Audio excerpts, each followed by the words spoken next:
सुनील बेटा, हैंडपंप से एक बाल्टी पानी और भर कर लाना।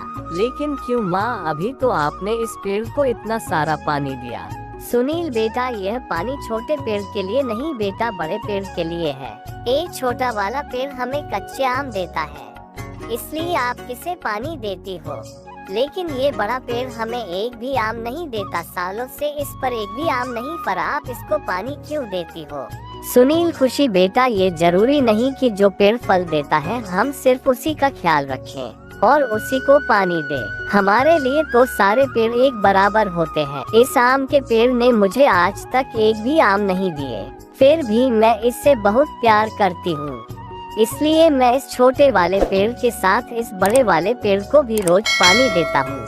इतना कहकर सीमा उस बड़े वाले पेड़ को पानी देने लगती है। रोज की तरह सीमा ठेले पर कच्चे और पक्के आम लेकर बेचने बाजार में निकल जाती है। अरे 2 किलो कच्चे आम देना, मुझे भी 3 किलो कच्चे आम दे दो। मेरे पास तो सिर्फ 4 किलो कच्चे आम है। एक काम करिए, 2 किलो आप कच्चे आम ले लीजिए। अरे जब मुझे 3 किलो कच्चे आम चाहिए तो मैं 2 किलो कच्चे आम क्यों लूं? कैसी आम वाली हो? क्या तुम्हारे पास ज्यादा आम भी नहीं है? आम की कमी होने के कारण सीमा कस्टमर को आम नहीं दे पाती है, जिसके कारण उसको बहुत दुख होता है। सुबह से लेकर शाम तक कड़ी धूप में वह आम बेचती है। इधर उधर बड़ी कठिनाइयों के साथ उसका आम बिकता है। वह शाम को घर जाती है। यह क्या बच्चों, तुम दोनों घर के बाहर क्यों बैठे हो? इतनी शाम हो रही है, चलो घर के अंदर आ जाओ। घर के अंदर बहुत गर्मी हो रही है माँ, इसलिए हम लोग बाहर आकर बैठ गए। हाँ माँ, घर के अंदर सच में बहुत गर्मी है। माँ, तुम हम लोगों के लिए ठंडा ठंडा आम पन्ना क्यों नहीं बनती? पता है हमारे सारे दोस्त रोज आम पन्ना पीते हैं। सुनील बेटा, तुम तो जानते ही हो हमें छोटे आम के पेड़ से कितना ही कच्चा आम मिलता है। मैं तुम लोगों के लिए आम का पन्ना बनाने लग गई, तो कस्टमर को क्या भेजूंगी? सीमा की यह बात सुनकर सुनील और खुशी उदास हो जाते हैं और घर के अंदर चले जाते हैं। सीमा खाना बनाने लगती है, तभी उसका पति भागता हुआ आता है और खिड़की दरवाजे बंद करने लगता है। क्या हुआ जी, आप क्यों इतना भागते हुए आ रहे हैं? ये अपने घर का दरवाजा क्यों बंद कर दिया है?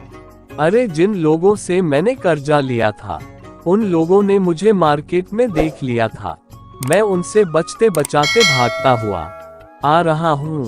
अरे जी, आपको उनसे इतना कर्जा लेने की क्या जरूरत थी?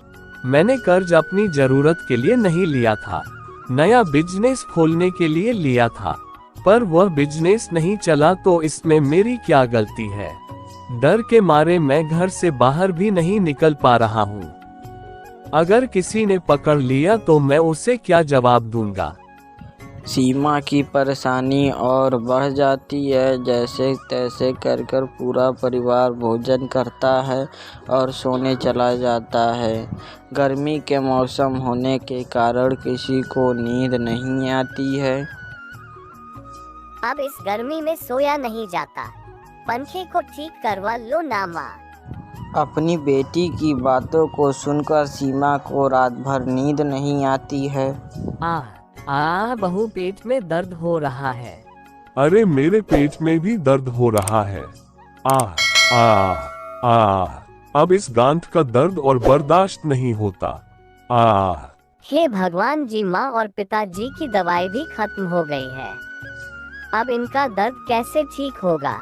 बहुत हुआ, अब मैं पापा को ऐसे नहीं देख सकता। हमारे आंगन में जो बड़ा वाला पेड़ लगा हुआ है, मैं उसको काटने जा रहा हूँ। उसके आए हुए पैसों से माँ पिता की दवाई लाऊंगा। यह आप क्या कर रहे हैं? आप उसे पेड़ को नहीं काट सकते, आप जानते हो ना वह पेड़ मेरे बच्चे जैसा है। आज मैं उस पेड़ को काट कर ही रहूंगा। राजन पेड़ को काटने के लिए हाथ में कुल्हाड़ी लेकर जाने लगता है। सीमा उसके पीछे पीछे रोते हुए पेड़ के पास जाकर घुटने के बल बैठ जाती है। भगवान के लिए पेड़ को छोड़ दीजिए, मैं आपसे हाथ जोड़ती हूँ, आपको मेरी कसम। सीमा के कसम देने की वजह से श्याम पेड़ को नहीं काटता है और कुल्हाड़ी फेंककर वहां से चला जाता आज तो मैं तुम्हें जैसे तैसे करके बचा लिया, पर आगे क्या करूँ मैं, मुझे समझ नहीं आ रहा। भगवान अब तुम ही मेरे पेड़ की रक्षा करना। सीमा अपने आम के पेड़ से लिपटकर रोने लगती है। ऐसे ही कुछ दिन बीत जाते हैं। एक दिन अचानक कर्ज देने वाले श्याम को पकड़ लेते हैं। आज तू मेरे हाथ लग ही गया।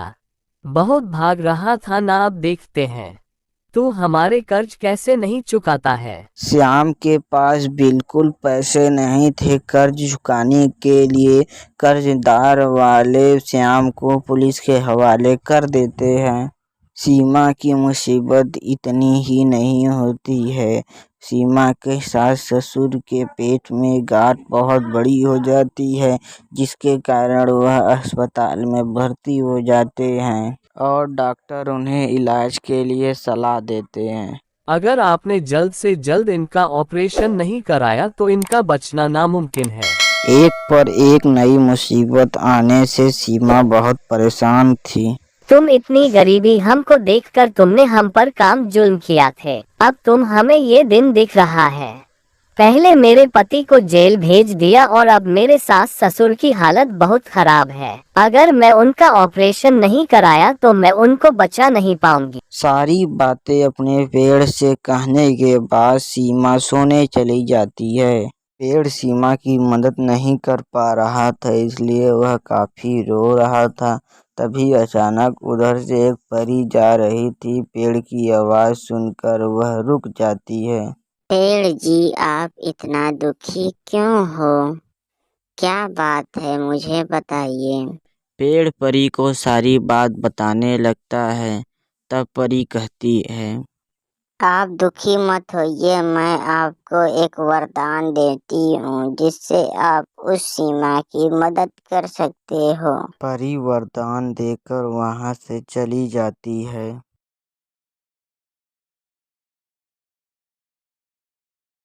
सुबह सीमा आंगन में साफ सफाई करने आती है। सीमा, मेरे पास आओ, मैं तुम्हें कुछ बताना चाहता हूँ। ये कौन है जो मुझे आवाज दे रहा है? डरो मत सीमा, मैं तुम्हारा आम का पेड़ हूँ। मैं एक जादुई आम का पेड़ बन गया हूँ। ये लो तुम हीरे मोती सोने, इसे बेचकर अपने घर की परेशानी को दूर कर लो। धन्यवाद मेरे पेड़। सीमा उन पैसों के बेचकर कर्जदार के पैसे चुकाती है और अपने पति को पुलिस के चंगुल से बचाती है और अपने माता पिता जैसे सास ससुर का इलाज कराती है और सभी लोग हंसी खुशी से रहते हैं।